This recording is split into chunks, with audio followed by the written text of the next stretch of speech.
The air in the private club was thick with expensive perfume, and the low thrum of a bass line I could feel in my teeth. It was the night before my wedding, and Isabella's friends had thrown her a bachelorette party that felt less like a celebration of our future and more like a final, gaudy spectacle of her single life. With a little boisterous encouragement from her shrieking friends, a young, muscular model, hired for the occasion, leaned into my fiancé, a bright slice of orange held between his teeth. I watched from my corner of the plush sofa as Isabella, my bride-to-be, met him halfway.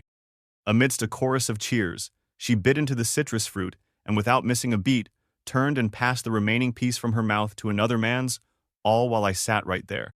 For 3 years, I had been the steady, reliable presence by her side, a fact that seemed to have rendered me invisible to her. She operated with a kind of reckless invincibility, convinced that I was a permanent fixture, someone who couldn't possibly do without her. Her casual confidence was staggering. When I had once tried to leave, she had simply waved it off, remarking to a friend, "The wedding's tomorrow. He'll have to come back." She conveniently forgot that I was never her doormat, and more critically, that she was not the sole heir to the formidable Devereux Corporation. I continued to sit in the corner, a ghost at the feast, watching her revel in the intoxicating power that came with her name. My family, the Vances, were relative newcomers to this sphere of immense wealth, and she never let us forget it. In her eyes, we were merely upstarts, lucky beneficiaries of a recent market boom. She looked down on us with a disdain that was barely veiled. Her mother, on the other hand, was far more pragmatic. She saw my family's robust cash flow as the perfect solution to bail out the Devereux Corporation's quiet but significant financial bleed. And so, I was installed in Isabella's life like a prize, the official fiancé whose primary role was to act as her keeper, to ensure she was returned home intact after her various escapades. I sat there, expressionless on the velvet sofa, nursing a single glass of whiskey, so lost in my thoughts that I barely registered the arrival of an unexpected guest. "When did you let yourself get like this?" A voice, thick with emotion, cut through the noise. "Drinking so much, and your supposed husband doesn't even bat an eye."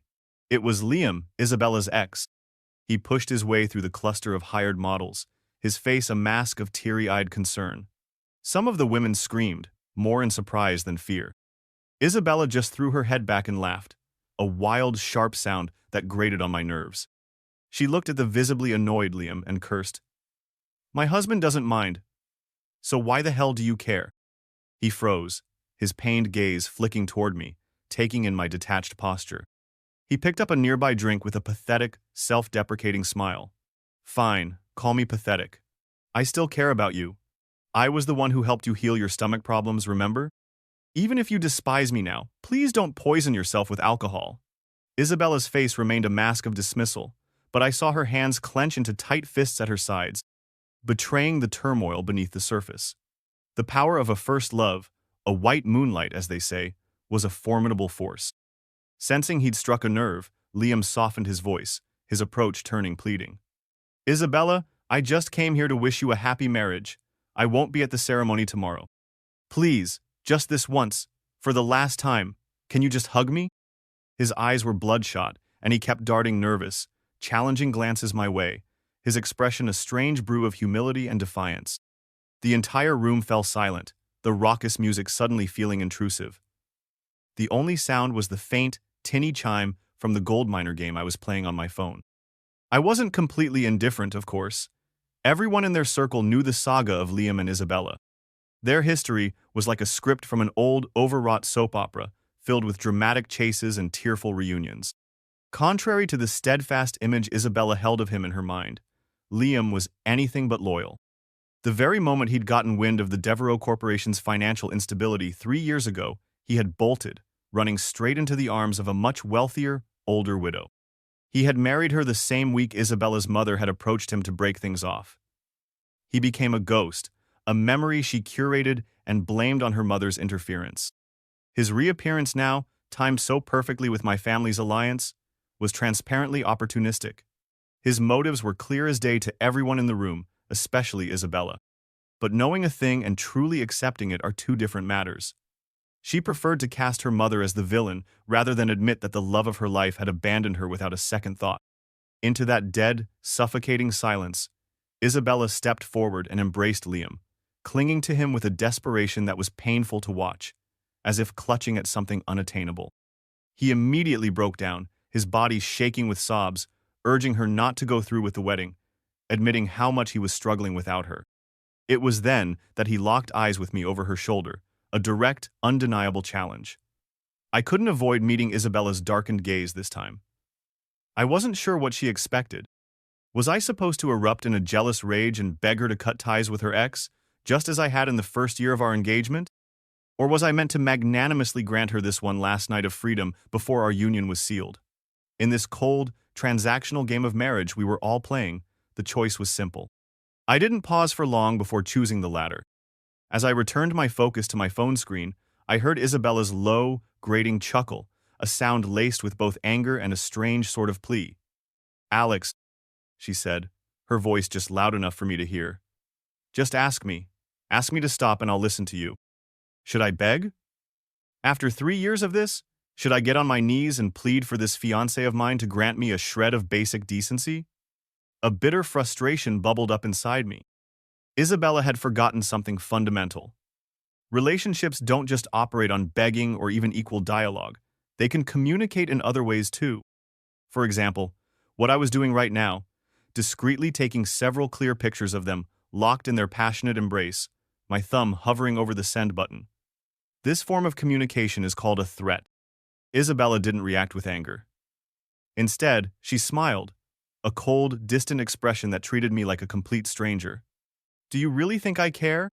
With the amount of money your family has invested, all it takes is a tiny bit of profit sharing, and not just my parents, but yours too, would tell you not to make a fuss." I laughed out loud then. "You're right. You've stomped all over my dignity for 3 years without a care in the world. But just because you don't care about the consequences doesn't mean Liam is immune." The color drained from his face as I continued. "I could send this to his wife, Mrs. Sterling. I'm sure she'd be absolutely fascinated to know what her dear husband is up to on the eve of his ex-girlfriend's wedding." That comment turned Liam's face a ghostly white. He had secured his comfortable position with Mrs. Sterling, a woman grieving her late husband, purely based on a slight resemblance to the deceased. He had expected to rise through the ranks of her family's company, but barely half a year into the marriage, reports began to surface of her being seen with other young men, each one looking more like her late husband and being more ruthless than Liam. Now that he had achieved some status, if news broke about this drama with his ex, he wouldn't just be blocked from climbing any higher. His current position would become untenable. His lips trembled as he tried to push Isabella away, but she only held him tighter, her grip like iron.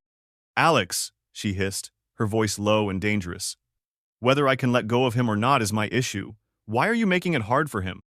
And don't you forget, you aren't even my husband yet, so don't act all high and mighty. Apologize to him. Don't make me say it twice." Isabella's way of threatening me was always the same, always rooted in her unshakable belief that I couldn't live without her, that my family's fortune was tied to her goodwill. I smiled, pointing to the married man still clutched in her arms. "How about I let him take this spot tomorrow? I'll gladly step aside." "Oh no, that won't work," she sneered. "The Devereaux don't let a homewrecker sit in this seat." Liam, looking pale and nearly fainting from the stress, knew it too. "It was me and Isabella first," he cried out weakly. "I'm not a homewrecker." Before anyone could react, Isabella charged at me. The slap was hard and loud, my head snapping to the side from the force. The sting bloomed across my left cheek, hot and furious. Her gaze was icy and fierce, the exact same look she had given me the day our families first announced our engagement. On that day, she had looked at me like I was the enemy, warning me, "You're just an arranged match. Evan is my love, so don't you dare overstep. Remember, your family still relies on mine for business." For 3 long years, because of those words, I had carefully stayed outside her boundaries. Except for the times I was required to maintain a public facade for both our families, I never got involved in her personal affairs. I simply played her shadow, swallowing my pride, becoming the laughingstock among her circle of friends, who saw me as nothing more than a well-dressed lapdog. But, Isabella, things have changed. Back when my family was struggling, we did survive off the scraps of your family's business. Marrying you then would have made my parents ecstatic. Yet over the past 3 years, the industry cycles shifted dramatically. Our business began to thrive, to soar, and our collaboration with the Devereaux Corporation turned from a dependency into a mutually beneficial partnership. Sure, the Devereaux still had the historical upper hand, the legacy, but it was no longer a situation where one harsh word from you would make me cower in fear. I touched my burning cheek. I knew Isabella was wild, but I honestly didn't expect her to hit me, especially not over Liam. I smirked, tapping out a few quick words on my phone's chat screen before turning on my heel and walking out of the private room. Behind me, I could hear one of Laura's friends gingerly trying to comfort her. Isabella, he really left. Isabella's voice, when she replied, was annoyingly, predictably composed. Tomorrow's the wedding. He'll come crawling back. That spot is his, sooner or later. What in the world has he got to complain about? Walking down the street, the chill of the early autumn air cut right through my thin suit jacket. I bundled my coat tighter around myself and looked at my phone. There was a message from my mom. After hearing about Isabella's antics tonight, she tried to offer some hollow words of comfort. Even when I told her, "Mom, she slapped me," it really hurt, she paused. After several rounds of indirect advice, she was still, ultimately, telling me to maintain the family's connections. After all, we still needed to do business with the Devereaux. To her, I was a resource to be deployed to strengthen the family's position. So what's a little suffering? She had gone through similar experiences herself, a fact she'd reminded me of more than once. I was a transaction she had planned long in advance, just as she had been a commodity for her family once. Maybe there was some genuine motherly feeling buried in there, but it never outweighed the reputation and financial standing of the family. I had expected it, I truly had, but I couldn't help the sharp, bitter sting of disappointment. I dropped my phone into my bag and looked up at the street corner. A woman in a navy blue coat had been waiting there for a while. She saw me and walked over, gently placing a chilled drink from the nearby convenience store on my throbbing cheek, massaging it back and forth. Isabella's always been like that, Clara said softly, her voice low and slightly husky. Spoiled rotten. She never values what's handed to her. But stick with her, and you'll have a stable life. Unlike with me, I'm never the Devereaux' first choice. A future with me wouldn't be the easiest path. Are you absolutely sure you want to choose me? Clara's voice was kind, her eyes passionate. Even though this situation could benefit her immensely, she still felt the need to kindly lay out all the risks in front of me. She was Isabella's half-sister.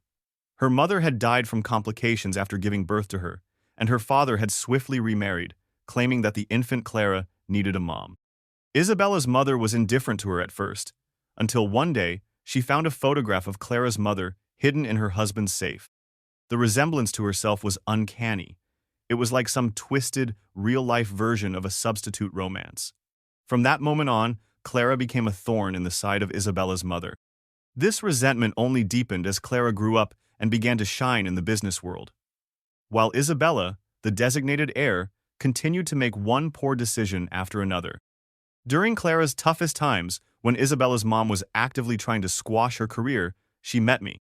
I had been kicked out of a private room at a bar for calling someone out on cheating at cards and was drowning my own sorrows. We were both down on our luck. Now that I think about it, we were perfectly matched from the start. I linked my arm through hers, feeling her body tense for a moment before relaxing. I pointed at the large, polished metal billboard on the street corner. Our reflections, I said. They look perfect together. Clara, I don't want to be a pawn in this business game anymore. And you don't want to be overshadowed by your ditzy sister for the rest of your life, right? Isabella is too arrogant. She thinks I'm still the same desperate man from 3 years ago. You're the better choice. I'm willing to invest $400 million in idle funds from my family as a token of our new alliance. So, please don't let me down. Clara pulled me into her embrace, chuckling softly into my hair. No feelings, huh?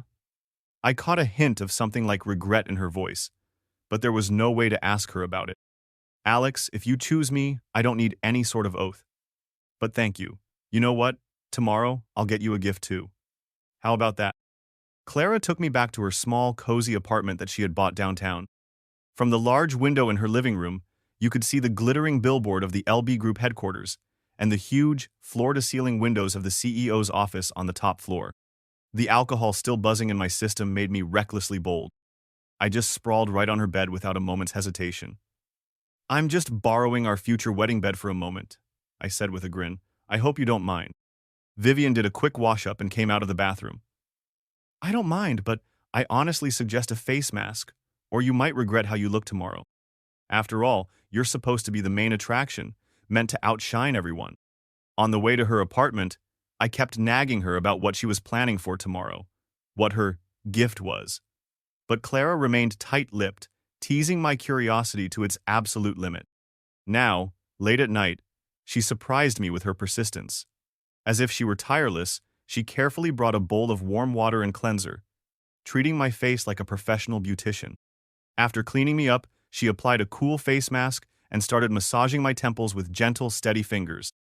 My phone buzzed a couple of times on the nightstand. It was Isabella, with some placating, arrogant message. Evan was drunk today and talking nonsense. Don't let it get to you. Her Devereaux upbringing made her believe that a single soft word from her deserved immediate forgiveness from everyone. Annoyed, I reached over, deleted her nonsense without reading past the first line, and just turned off my phone completely. For the past 20-plus years, my life was first filled with the hectic pressure of my studies, then burdened by the heavy shackles of a marriage alliance. During the 3 years I was bound to Isabella, I didn't get a single moment to truly be myself, always wary of my so-called fiancé dragging me and my family's name into her latest scandal. Clara's presence made me feel this rare sense of ease, a camaraderie born from our shared misery. For the first time in a long time, I felt like I could breathe.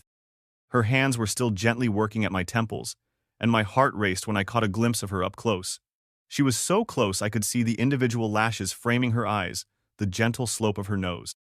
Her warm breath lightly brushed my forehead. It was intensely intimate. If this were a beauty salon, she'd definitely not be considered a professional technician. Clara, I began. What I really wanted to say was, if the marriage had been with you from the start, it would have been nice. I probably would have really liked you, but I held back. Clara's situation at the Devereaux Corporation was even worse than mine at home. She barely had a say in anything. I didn't want to touch on her sore points. So instead, with a face that was probably beet red under the mask, I simply said, "You look really nice. When we go register for our marriage, can you at least try not to look better than me?" When I woke up, there was a blanket lightly draped over me, carrying her unique, fresh, minty scent.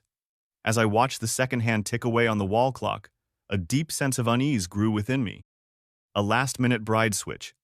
It was an idea so crazy, so audacious. Why would Clara willingly go along with it? Would it go smoothly? Would the Devereaux ever agree? But she had seemed so unconcerned. She opened a drawer, took out a tie, and expertly put it around my neck. Then she took my hand and led me out the door. She escorted me all the way to the wedding venue before heading off to the Devereaux headquarters for her high-stakes negotiations. And even though I was a bundle of nerves, I went through the motions, letting the staff dress me in the expensive suit. After what felt like an eternity, Isabella finally showed up, looking polished and striking. Seeing me in a suit for the first time seemed to take her aback. Her already guilty expression turned to one of genuine admiration. Perhaps her mother had warned her that she now needed to treat me with respect. Standing behind me, her voice was surprisingly steady. "Alex, I drank too much yesterday, but since we're getting married today, I'll always give you the basic respect you're owed." Her voice carried a faint hint of guilt. I didn't need to guess that she had spent the night with Liam. Respect, respect. It's always about respect.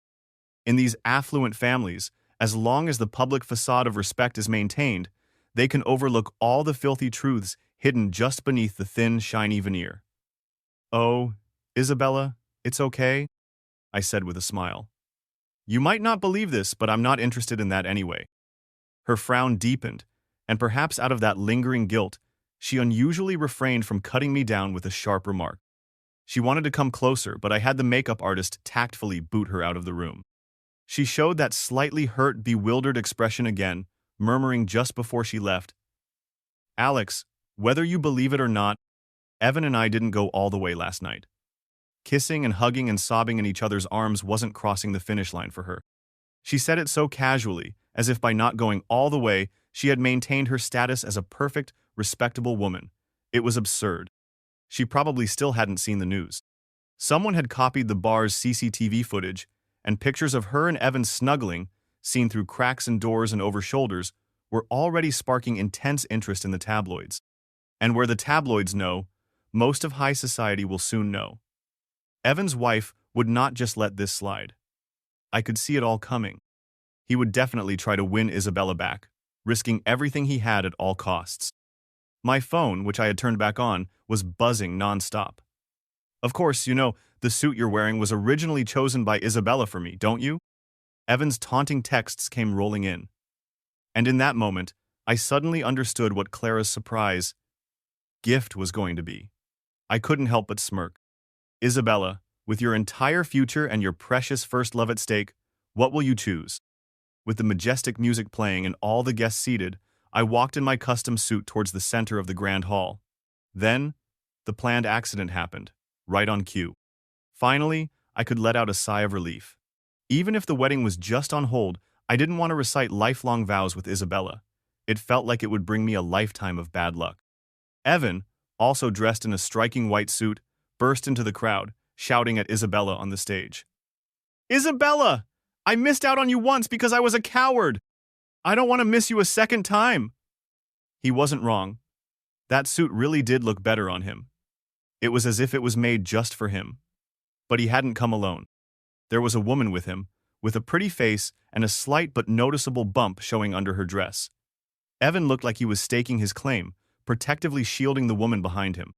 This is our baby! 13 weeks along. It was through surrogacy. It's our child. Even if your family doesn't want me, you sure as hell don't want to abandon the baby too, right?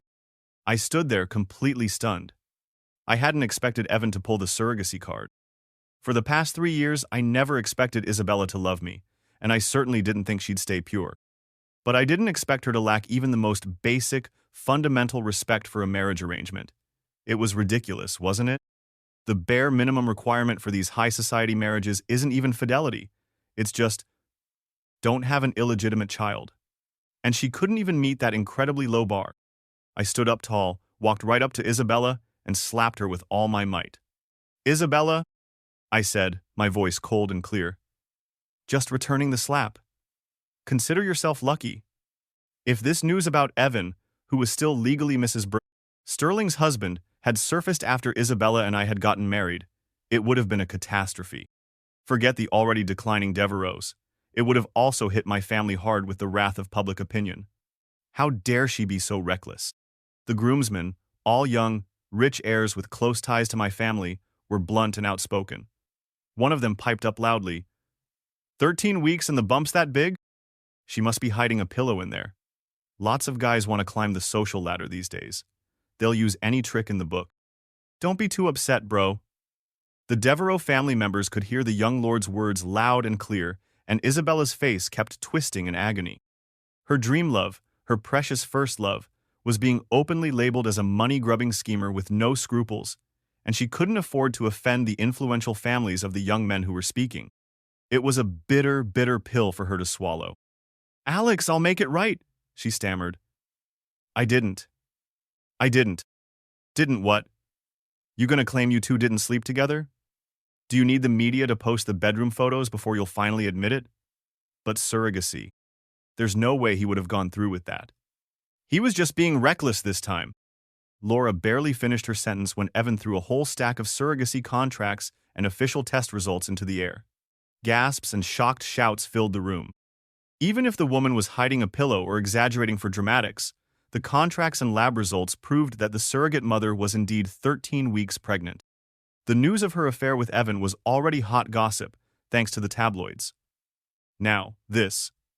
Isabella's face turned pale, and she was rendered speechless. 13 weeks ago was right around the time Isabella and I had officially announced our wedding date. She wasn't over her first love, and Evan couldn't let go of being adored by her. They just couldn't wait, getting back together all over again behind my back. The guests were buzzing louder and louder in shocked whispers. Isabella's mom almost fainted with rage. She grabbed the water cup from a nearby table and threw it in Evan's direction. Maybe the sight of him being attacked reminded Isabella of how he had suffered for her because of her mother's temper in the past. On pure instinct, she rushed off the stage to shield him in her arms. Yet again, in front of everyone, she dragged my face, my dignity, through the thickest mud. Laura, do you even know what you're doing? Her mother's piercing scream finally snapped Isabella back to a sliver of rationality. She awkwardly let go of Evan, but it was far too late. From the moment Evan appeared in that white suit, the media had exploded. The paparazzi waiting outside were like hyenas with cameras, ready to exploit any hint of a scandal. Isabella's position in the LB group was already shaky, propped up mostly by her parents and the promise of my family's support. With Evan's stunt today, forget getting promoted to general manager, she might not even be able to stay on as a vice president. I noticed my own mother, the woman who had always told me to bear everything for the family's sake, gripping Isabella's mother's sleeve tightly. Her well-maintained face was flushing red with suppressed anger. Maybe she was remembering her own wedding day, when news of her husband's yacht trip with a server went public, a scandal that had haunted her for years, even after sanitizing the media. Looking across the room, her teary gaze met mine. I think she called my nickname, looking utterly heartbroken. Who knows if it was for me or for her own precious family image? I pinched my thigh hard, forcing tears to well up in my eyes. Then, I dramatically collapsed into the arms of a waiting groomsman. As everyone watched, I, the undeniable victim of this entire farce, fainted on the scene and was rushed to the West Side Hospital. Despite the Devereaux' best efforts to contain the story, a few blurry photos and audio clips inevitably escaped, and the rumors spread like wildfire across the city. While everyone speculated if our families would now clash, I sat on my hospital bed and declared to the assembled reporters, "Thank you all for your concern and support. As a son who owes so much to my parents, I won't let my personal grievance harm their well-intentioned plans for our family's futures. I trust the Devereaux Corporation will handle this matter properly." The business relationship between the Vances and the Devereaux had been ongoing for years. Even if there was a shift in our standing, you can't just sort things out based on strength alone. Everyone in the business world knew that tearing our two families apart would leave both sides battered and vulnerable. As the eldest son of the Vance family and the primary victim of this farce, I gave a weary smile to the cameras, still insisting on easing my family's burden. It was a performance that made anyone who saw it want to shed a tear or two in sympathy. My parents visited me a few times, fully aware of my little ploys, but said nothing. With public opinion so strongly in my favor, further encouraged by my performance, the Vance family stock soared. The company assessments that followed were mostly beneficial to our shares. Beneficiaries don't speak up against the source of their good fortune. That's a lesson I learned from watching my parents over the years. On a sunny afternoon, my mom came to my hospital room. She gently fixed my messy hair and then shoved the household register into my hands. She looked a little hesitant and said softly, "Alex, I've thought it over. This wealthy lifestyle, it isn't all it's cracked up to be. If you're not happy, even if you don't want to marry." Before she could finish, I cut her off. "No, Mom, the Devereaux don't have another son. You can't possibly expect your precious daughter, my sister, to marry into that family, can you?" As I said it, I surprised myself. I thought I didn't care anymore, but my tone still carried a heavy weight of blame. She paused, then met my steady gaze. "For the sake of my sister's status in the family, you'd sacrifice me without a second thought, wouldn't you?" She avoided looking at me, said nothing more, and quietly left the room. As the door opened, Clara came in carrying a large bouquet of flowers, nodding politely to my mom as she passed. The sunlight streaming through the window made her seem extra warm. She looked a little tired, and her hair was slightly unkempt. She put the flowers by my bed and started to peel an apple with a small knife. "Clara, thanks, but I really don't like apples." "You saw my mom bring them in, didn't you?" "But she doesn't know I can't eat apples," I murmured. "Sorry, Alex." "It's okay. You're the last person in the world who needs to apologize to me." Silence spread between us. I looked at her tired but determined face. "You seem exhausted today. Are you okay?" She paused her peeling and then shyly said, "I'm okay. I thought what you said. That on the day we get the license, I shouldn't look better than you. So I purposely didn't sleep last night." She placed her own household register on the bedside table and pulled out a ring box. Lying next to it was a paper I assumed to be a prenuptial agreement. "Alex, even if this is just a partnership, you deserve a proper proposal. Thank you for choosing me when I had nothing. So, if I have the honor of sharing a part of your life, it will be my lifelong honor."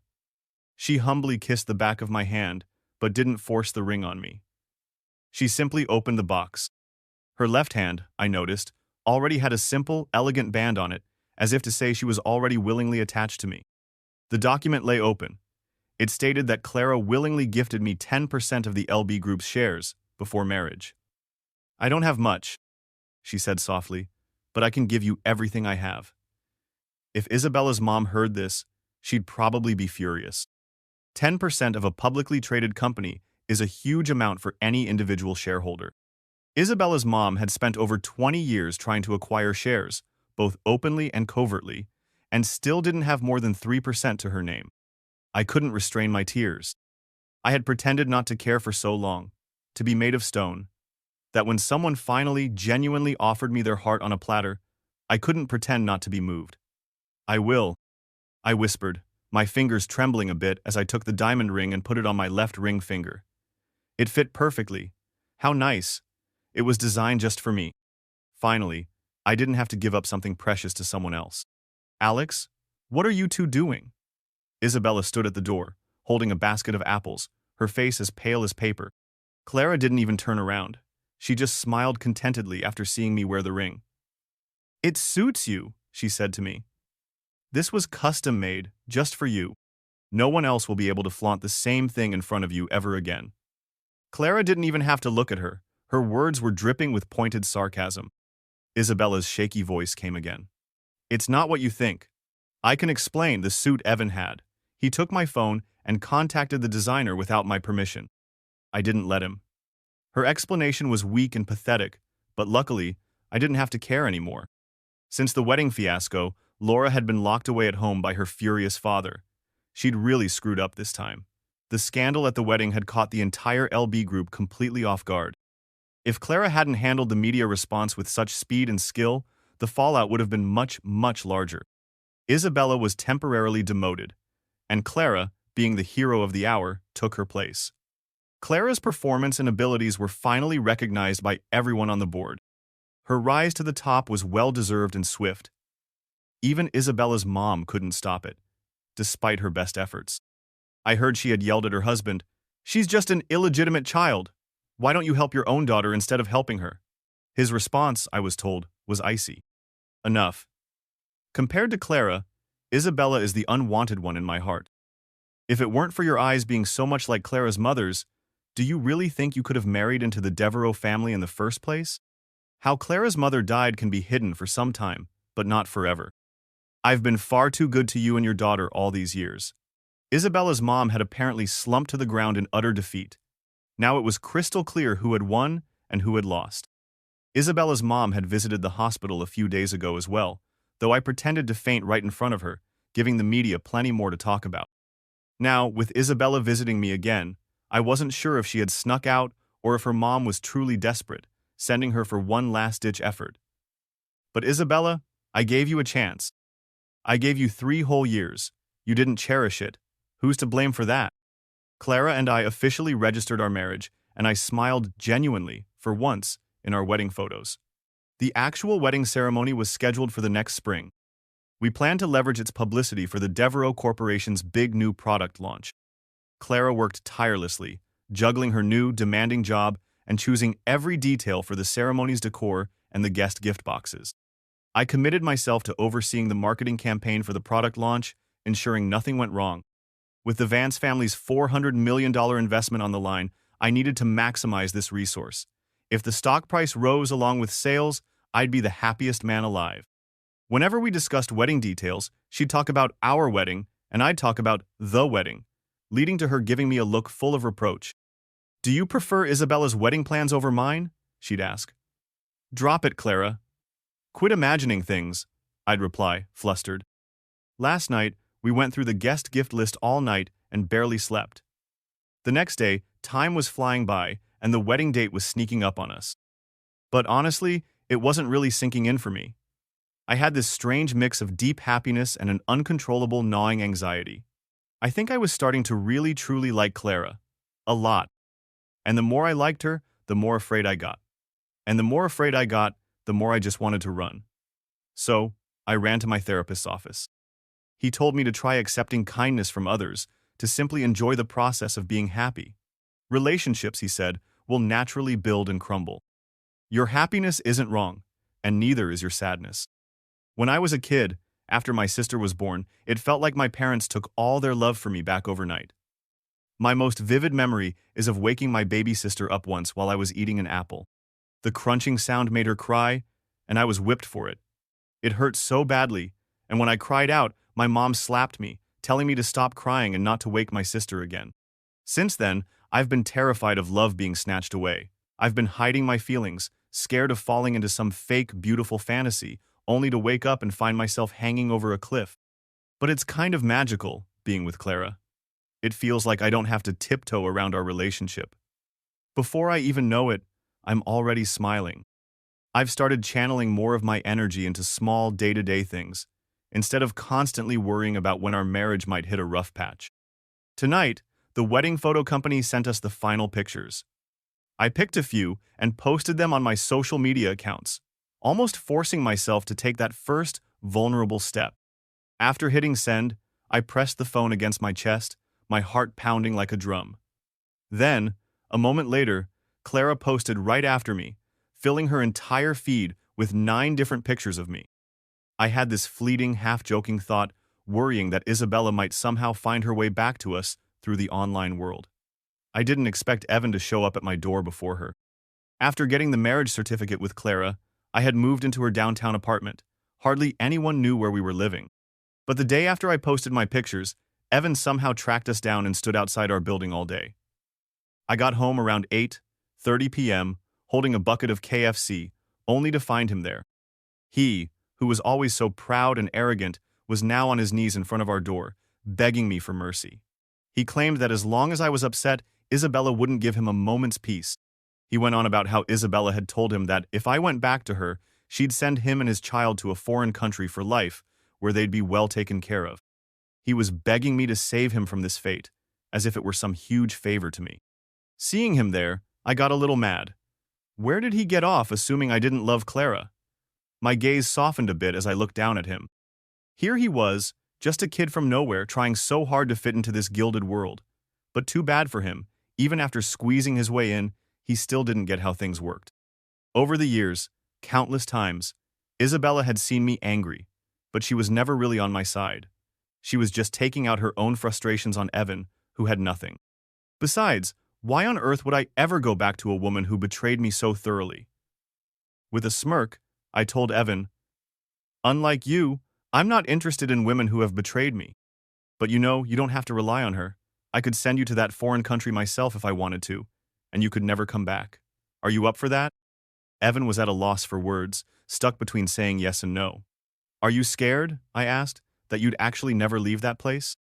His once robust frame now looked thin and frail, and he staggered away, practically stumbling down the street. On the wedding day, I wore a unique suit with a rare diamond ring. I had a secret pocket designed on the inside, just big enough to keep my phone so I could get work updates right before going on stage. So here's how it went down. The bride, ready to kiss the groom, had tears of joy rolling down her cheeks, and me, the groom, was grinning from ear to ear about smashing our quarterly sales goal, all teeth showing. "Do you take this person to be your lawfully wedded spouse?" the pastor asked for the second time. "Oh yeah, I do, I said, a little too enthusiastically.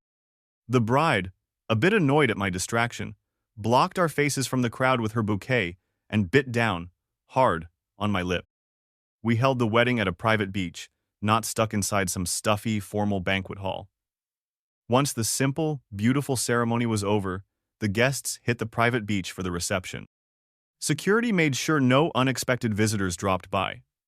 Stella from the S group, Evan's now ex-wife, showed up and chatted with us for a while. Her new guy, who looked a lot like her late ex-husband, was there too. He seemed cute and harmless, but he had apparently spent a ton of money to make Evan's life abroad miserable, almost bringing him and the surrogate mother to the slums. The timing of Evan's surrogacy was shady, and this new guy couldn't bear the thought of that child potentially getting his family's name. He went all out to sabotage him. Isabella, who had once promised Evan a dream life abroad, acted like she didn't care, not foolish enough to cross a man who could very well be Stella's next husband just for a boy toy. Isabella, drink in hand, faced me with a complex expression, her eyes glancing at my swollen lip. I took a big gulp of my champagne, watching her deflate, and then she chuckled slightly in self-mockery. Alex, she started. You should call me brother-in-law, I said, cutting her off. Clara barged in then, so aggressively protective that Isabella could barely keep her smiling facade intact. If Evan hadn't messed up our ceremony last time, Isabella asked, her eyes beginning to redden, giving the illusion that she had loved me deeply.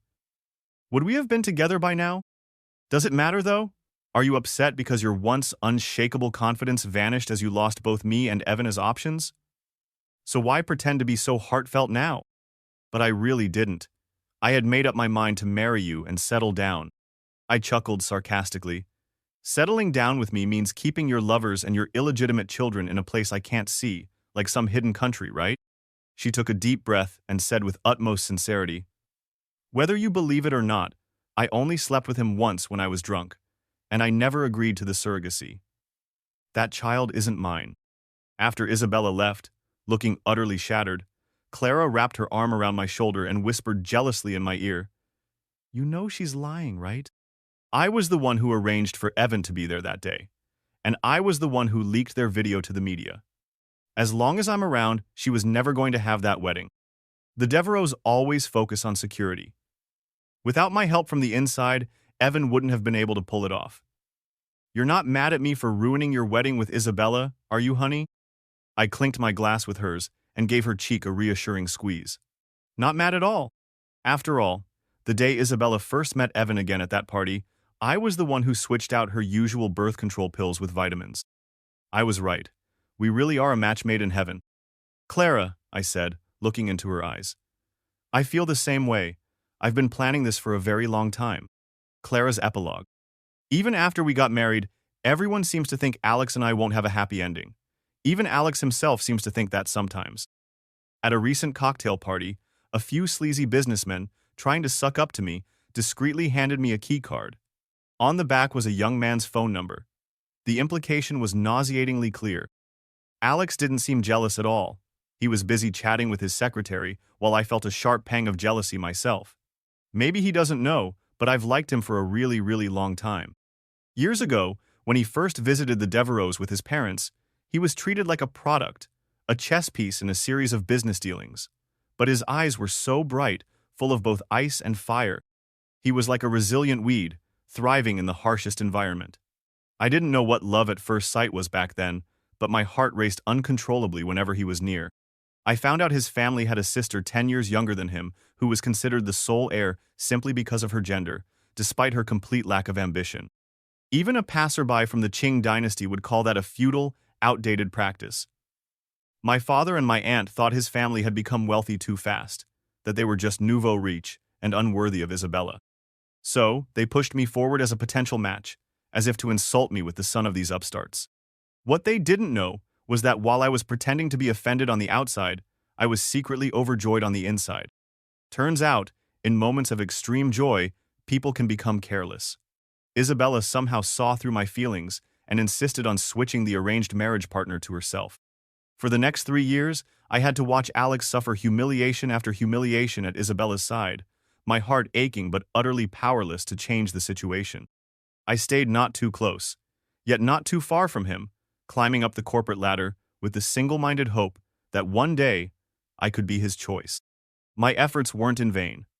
Eventually, I found Lucas, a young man who looked very similar to Evan but was 8 years younger. I introduced him to the powerful Mrs. Sterling from the S Group, praising her for her undying devotion to her late husband. Then, I gave Evan the time and place of the wedding that had been planned by both our families.